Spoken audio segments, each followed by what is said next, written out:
కృష్ణ ఎక్కడ? Hello friends, welcome back to our channel. ఆంధ్రప్రదేశ్ను కుదిపేస్తున్న ఒక సంచలన కేసు. ఒక యువకుడు అదృశ్యమయ్యాడు. అతను ఎక్కడ ఉన్నాడో ఇప్పటికీ తెలీదు. కుటుంబ సభ్యులు మాత్రం అతను పోలీసుల అదుపులో ఉన్న సమయంలోనే కనిపించకుండా పోయారని ఆరోపిస్తూ ఉన్నారు. అంతేకాదు, అతన్ని చిత్రహింసలు పెట్టి చంపేశారని, ఆధారాలు లేకుండా శరీరాన్ని పూర్తిగా మాయం చేశారని కూడా సంచలన ఆరోపణలు చేస్తూ ఉన్నారు. మరోవైపు పోలీసులు దర్యాప్తు కొనసాగిస్తూ ఉన్నారు. సీసీటీవీ ఫుటేజీ స్వాధీనం చేసుకున్నారు. ఫోరెన్సిక్ బృందాలు రంగంలోకి దిగాయి. స్పెషల్ ఇన్వెస్టిగేషన్ కొనసాగుతోంది. అసలు గాదే సాయికృష్ణ ఎక్కడ ఉన్నాడు? అతను నిజంగానే పోలీస్ కస్టడీలో ఉన్నాడా? అతనికి ఏమైంది? కుటుంబ సభ్యులు చేస్తున్న ఆరోపణలో నిజం ఎంత ఉంది? దర్యాప్తు ఏ దశలో ఉంది? ఈ కేసు ఎందుకు రాష్ట్ర వ్యాప్తంగా సంచలనంగా మారింది? ఈ వీడియోలో పూర్తిగా తెలుసుకుందాం. చివరి వరకు తప్పకుండా చూడండి, ఎందుకంటే ఈ కేసులో ఇంకా సమాధానం దొరకని ఎన్నో ప్రశ్నలు ఉన్నాయి.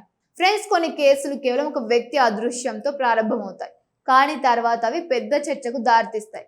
ప్రస్తుతం గాదే సాయికృష్ణ కేసు కూడా అలాంటి దశలోనే ఉంది. ఒక యువకుడు కనిపించకుండా పోవడం, కుటుంబ సభ్యులు తీవ్ర ఆరోపణలు చేయడం, పోలీసు వ్యవస్థపై ప్రశ్నలు రావడం, హైకోర్టు దాకా వ్యవహారం వెళ్లడం, ఇవన్నీ కలిపి ఈ కేసును రాష్ట్ర వ్యాప్తంగా చర్చనీయాంశంగా మార్చాయి. ముందుగా ఈ కేసు నేపథ్యం ఏమిటో తెలుసుకుందాం. అందుబాటులో ఉన్న సమాచారం ప్రకారం గాదే సాయికృష్ణపై కొన్ని కేసులు నమోదై ఉన్నాయి. అందులో కొన్ని కేసులకు సంబంధించి కోర్టు జారీ చేసిన నాన్ బెయిలబుల్ వారెంట్లు పెండింగ్ లో ఉన్నాయని చెబుతూ ఉన్నారు. ఆ వారెంట్లు అమలులో భాగంగా పోలీస్ అతన్ని మార్కాపురం నుంచి విజయవాడకు తీసుకువచ్చినట్లు సమాచారం. ఇక్కడి వరకు చూస్తే ఇది సాధారణ న్యాయ ప్రక్రియలో భాగంగా కనిపిస్తోంది. కానీ అసలు వివాదం ఆ తర్వాతే మొదలైంది. ఎందుకంటే కుటుంబ సభ్యుల ఆరోపణల ప్రకారం మార్కాపురం నుంచి తీసుకొచ్చిన తర్వాత సాయికృష్ణ గురించి ఎలాంటి సమాచారం అందలేదని చెబుతూ ఉన్నారు. అతను ఎక్కడ ఉన్నాడు, ఎక్కడికి తీసుకువెళ్లారు, ప్రస్తుతం పరిస్థితి ఏంటి అనే విషయాలపై స్పష్టత లేదని కుటుంబ సభ్యులు అంటూ ఉన్నారు. ఇప్పుడు ఈ కేసులో అత్యంత కీలకమైన అంశం సాయికృష్ణ తల్లి చేసిన ఆరోపణలు. ఆమె పోలీస్ కమిషనర్ కు ఇచ్చిన ఫిర్యాదులో చాలా తీవ్రమైన ఆరోపణలు చేశారు. తన కుమారుణ్ణి పోలీసులు తీసుకొచ్చిన తర్వాత స్టేషన్ లో చూశానని, లాకప్ లో ఉన్నాడని, అతని కేకలు కూడా విన్నానని ఆమె చెబుతూ ఉన్నారు. అయితే ఆ తర్వాత తన కుమారుణ్ణి కలిసే అవకాశం ఇవ్వలేదని ఆరోపిస్తూ ఉన్నారు. ఫ్రెండ్స్, ఇలాంటి ఆరోపణలు వచ్చినప్పుడు సహజంగానే ప్రజల్లో అనేక ప్రశ్నలు వస్తూ ఉంటాయి. ఒక వ్యక్తి పోలీస్ అదుపులో ఉన్నాడని చెబుతున్నప్పుడు అతని కదలికపై పూర్తి రికార్డులు ఉండాలి. స్టేషన్ డైరీ, సీసీటీవీ ఫుటేజ్లు, అధికారిక రికార్డులు ఇవన్నీ కీలక ఆధారాలుగా మారతాయి. అందుకే ప్రస్తుతం దర్యాప్తు బృందాలు ఆ దిశగా దృష్టి పెడుతున్నాయని తెలుస్తోంది. ఈ కేసులో మరో కీలక పరిణామం ఏమిటంటే ఫోరెన్సిక్ మరియు సైబర్ బృందాలు రంగంలోకి దిగడం.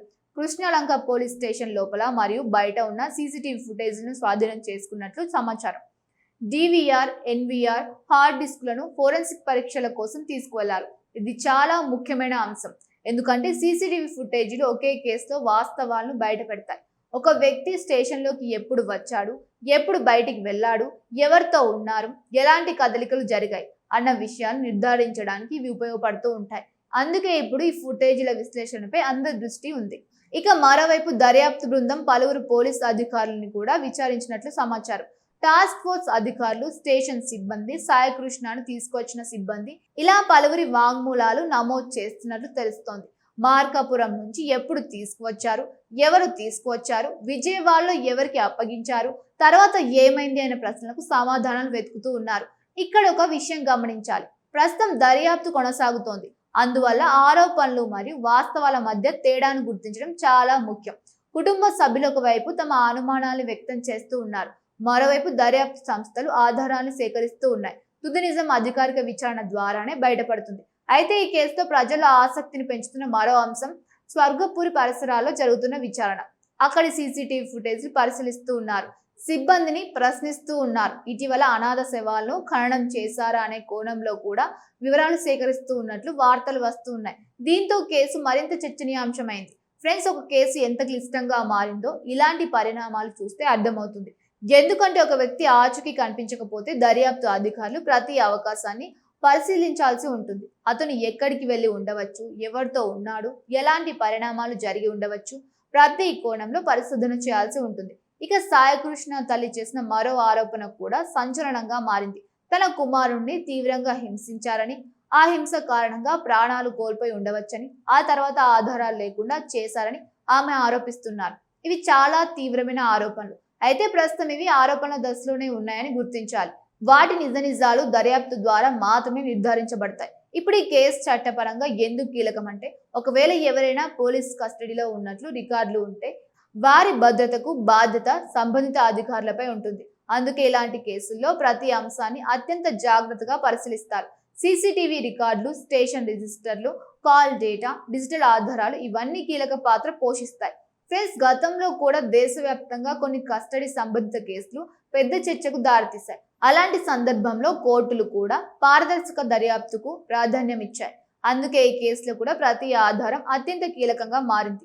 ఇప్పటి వరకు బయటకు వచ్చిన సమాచారం ప్రకారం ప్రత్యేక దర్యాప్తు బృందం పని కొనసాగుతోంది. తూర్పు గోదావరి జిల్లా ఎస్పీ స్థాయి అధికారి విచారణ చేపట్టడం, ఫోరెన్సిక్ బృందాల సహాయం తీసుకోవడం, సీసీటీవీ ఆధారాలను విశ్లేషించడం ఇవన్నీ దర్యాప్తు తీవ్రతను సూచిస్తూ ఉన్నాయి. అయితే ప్రజలు ఎక్కువగా అడుగుతున్న ప్రశ్న మాత్రం ఒకటే: సాయి కృష్ణ ఎక్కడ ఉన్నాడు? అతను సురక్షితంగానే ఉన్నాడా, లేక ఇంకేదైనా జరిగిందా? ఈ ప్రశ్నకు ఇప్పటికీ స్పష్టమైన సమాధానం లేదు. అందుకే ఈ కేసు రాష్ట్ర వ్యాప్తంగా ఆసక్తిని రేకెత్తిస్తోంది. మరో ముఖ్యమైన విషయం ఏమిటంటే, ఇలాంటి కేసులో సోషల్ మీడియా ప్రచారాల కంటే అధికారిక సమాచారం చాలా ముఖ్యం. ఎందుకంటే విచారణ పూర్తి కాకముందే వచ్చే అనేక ప్రచారాలు గందరగోళానికి దారితీసే అవకాశం ఉంటుంది. అందుకే దర్యాప్తు సంస్థలు వెల్లడించే సమాచారం మరియు కోర్టు ప్రక్రియలపైనే దృష్టి పెట్టాలి. ఫ్రెండ్స్, ఒక వ్యక్తి అదృశ్యం వెనుక నిజమేమిటో తెలుసుకోవడం కేవలం కుటుంబ సభ్యుల కోసమే కాదు, సమాజం కోసం కూడా అవసరం. ఎందుకంటే చట్టపరమైన వ్యవస్థలపై ప్రజల నమ్మకం నిలబెట్టాలంటే ప్రతి కేసులో నిజం వెలుగులోకి రావాలి. అందుకే ఇప్పుడు అందరి దృష్టి ఈ దర్యాప్తుపైనే ఉంది. ప్రస్తుతం అందుబాటులో ఉన్న సమాచారం ప్రకారం విచారణ కొనసాగుతుంది. సాక్ష్యాధారాల సేకరణ జరుగుతుంది. సంబంధిత వ్యక్తుల వాంగ్మూలాలు నమోదు చేస్తూ ఉన్నారు. ఫోరెన్సిక్ నివేదికల కోసం ఎదురు చూస్తూ ఉన్నారు. ఇవన్నీ పూర్తయిన తర్వాతే కేసులో కీలక విషయాలు బయటపడే అవకాశం ఉంది. చివరిగా ఒక విషయం, ఈ కేసు ఇంకా ఎన్నో ప్రశ్నలకు సమాధానం రావాల్సి ఉంది. సాయికృష్ణ చివరిగా ఎక్కడ కనిపించాడు? అతని కదలికపై పూర్తి వివరాలు ఏమిటి? సీసీటీవీ ఫుటేజీలు ఏం చెబుతున్నాయి? ఫోరెన్సిక్ విశ్లేషణలో ఏం తేలుతుంది? ఈ ప్రశ్నలన్నిటికీ సమాధానాలు దొరికినప్పుడే అసలు నిజం బయటపడుతుంది. మరి ఈ కేసుపై మీ అభిప్రాయం ఏమిటి? దర్యాప్తు ద్వారా నిజం పూర్తిగా బయటకు రావాలని మీరు భావిస్తున్నారా? మీ అభిప్రాయాలని కామెంట్లో తప్పకుండా తెలియజేయండి. వీడియో మీకు నచ్చితే లైక్ చేయండి, షేర్ చేయండి. ఇలాంటి క్రైమ్ విశ్లేషణలు, తాజా పరిణామాలు, సమకాలీన అంశాలపై మరిన్ని వీడియోల కోసం మా ఛానల్ని వెంటనే సబ్స్క్రైబ్ చేసుకోవడం మర్చిపోకండి. Thank you for watching.